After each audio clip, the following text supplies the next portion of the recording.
shown a man who prepares a considerable amount of money, which is about $30,000. Then he went to a gambling place owned by Teddy. The man was named Michael, or commonly called Mickey. He is a law school student in New York City who depends his life on gambling proceeds because half of his tuition he meets from gambling proceeds, so he regarded gambling as a job. He is a man who is a genius. He knew the card held by his opponent just by looking at the facial expression of his opponent. For that, he has a rule in gambling, that is that he will place a bet if he has a good card and he will not bet if he gets a bad card. In addition, he also learned various experiences, types of bets, to the characters of the players. On that night, as usual, Mickey used his tricks to play, but it seemed that luck was not with him. On this game he had to lose and all money was spent. Furthermore, one of his friends named Joey Knish, who is also a pro player in the poker game, feels sorry for him. Then, Joey Knish offers capital to return to gambling on Mickey, but he rejects the offer. He would rather stop being a gambler. Joey even offers 50-50 advantages if he wins, and he also doesn't charge if Mickey loses. But Mickey's determination was unanimous and he would still quit as a gambler. 9 months later, Mickey works as a package delivery man. One day, he delivered a package to his college which was addressed to one of his lecturers. Unexpectedly, the judges, prosecutors and professors on the college were playing poker. As a former poker pro player, he felt intrigued by the game. Then he guided his lecturer to place a big bet after he saw the cards his lecturer had, as well as with the skills he had. He also knew the cards held by his opponent. Fuck, you know what we all got. His actions had shocked the members in the game. He casually replied that he knew the cards that all the members had. Then it surprised the members because for them it was impossible. After finishing his work, then he went to his apartment, and there he lives with his girlfriend named Jo. He told Jo that he was going to see a judge because he was offered a post by a judge he met while he was assisting his lecturer in playing poker. Knowing that, Jo was curious about his plan. Jo is also worried if he returns to gambling. However, he assured Jo that he was not playing a role and he was merely a consultant to his lecturers. Shit, I didn't even play. Next, before Jo left, he borrowed Jo's Jeep to pick up Worm, who was going to get out of prison tomorrow. Worm is a best friend who is already considered a brother by Mickey. He is the son of a law enforcement officer, but with a less than good income. Their friendship began when they studied together, then continued the illegal business, so that he was caught. But he didn't say that Mickey was his co-worker. It was done to protect Mickey from continuing his studies while the Worm was willing to be sacrificed. After that, they confide in each other about their experiences, like a Worm telling him about his life in prison, while Mickey tells the Worm that he has stopped playing poker. Their journey stalled in front of the poker venue. Worm then persuades Mickey to return to play, but the answer remains the same: he still didn't want to. He's also reminiscent of a Worm if he's just out of jail, so just play it later. However, Worm said if he had a debt of $15,000 that he had to pay, then he would have to play. Eventually Mickey left Worm in that place, but on the way he couldn't bear to leave Worm alone. Therefore, he chose to turn around and catch up with Worm. When he got there, he was greeted by Barbara, Worm's friend.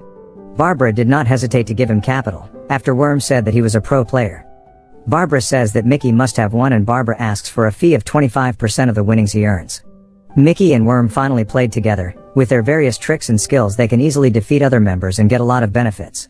But even so, they are still aware that they have to play beautifully, so as not to be discovered. They also occasionally give other members a chance to win so as not to be suspicious. After the game was over, they then divided the results of the game, including the fee given to Barbara. The victory made Worm feel addicted. In the morning, he took Mickey to another poker playground. Mickey advised Worm to be more careful because there are likely to be pro people who are in the game and can disassemble the tricks he do. Mickey went to his apartment, and he was asked by Jo about last night's game. At first, he tried to deny joining the play and he argued that he was only helping Worm. But Jo's instincts were so strong, she still didn't believe Mickey's words. Then when Mickey was in the shower, he checked Mickey's pocket and found enough money that it further strengthened her conjecture if Mickey came into play. When Mickey and Jo were talking on campus, suddenly Joey Knish conveyed that Worm had cheated in a poker game. Hearing that, Mickey was worried about Worm, then he rushed to catch up with Worm. After arriving, he directly pulled Worm out. Then he advised Worm to no longer cheat because it could blacklist Worm at all game venues in New York. In addition, he also reminded Worm that he could deal with the mafia. But Worm stays stubborn. After that, Worm returned to the gambling place and returned to play. He was also again able to win the game and got a big advantage. Meanwhile, Mickey and Jo get into an argument over Mickey being caught back playing. Jo feels disappointed in Mickey because she feels lied to, but Mickey says that he is forced to, and he also gets a big advantage from the game. But Jo didn't want to know about that. Furthermore, when Worm was enjoying of his victory, in a bar, suddenly he was approached by Grandma, then immediately entangled him into the bathroom. Grandma is an old friend of Worm. Grandma intends to collect a debt on Worm which amounts to $15,000. Worm was shocked because he felt that he didn't have such a big money. But it turns out that the money in question is Teddy's money. Unwilling to be battered, Worm finally agreed to pay off the debt. Not only that, he also took the money that was on Worm. On the other hand, Mickey meets his lecturer. The lecturer was still curious about his ability to know the cards of all his opponents in the game of poker. Mickey said that he knew only by paying attention to the expressions and mannerisms of the members when he was holding the cards. In addition, he also has rules in playing cards, so he will only bet if he has a good card and he will not bet if the card is bad. So in playing, he must be able to control the emotions. Mickey's explanation certainly still makes the lecturer confused, because it is considered still unreasonable and he amazed by Mickey's genius. Worm meets Mickey.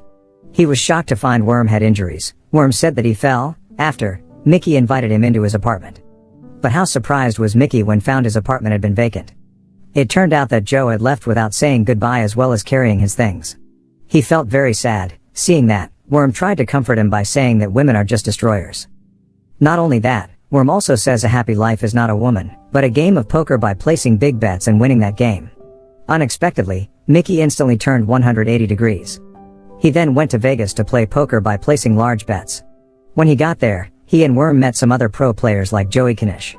On that night, they managed to make a fairly decent profit. Afterwards, Worm reveals that he is in debt to Grandma, and the debt is piling up because it is not paid. He also said his money had also been spent taken away by Grandma. Hearing that, as a good friend and driven by a sense of gratitude, Mickey will help Worm to pay off all his debts. He then accompanied Worm to the Grandma's house to ask for waivers. But because Worm couldn't control his emotions, Grandma only gave 5 days to pay off the debt.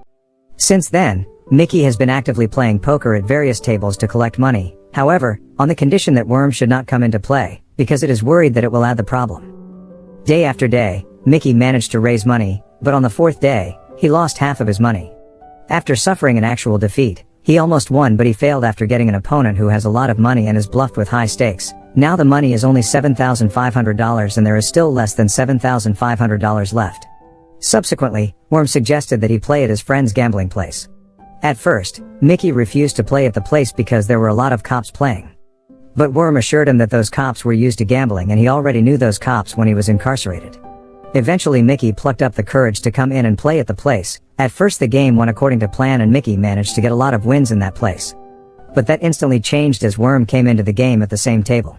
They tried to use the tricks they had been doing, but this time they were discovered. The cops were suspicious and managed to prove the cheating committed by Worm when he divided the cards. Check. Hold on there. Whoa, second. Therefore they were both chastised and all the money they had taken away.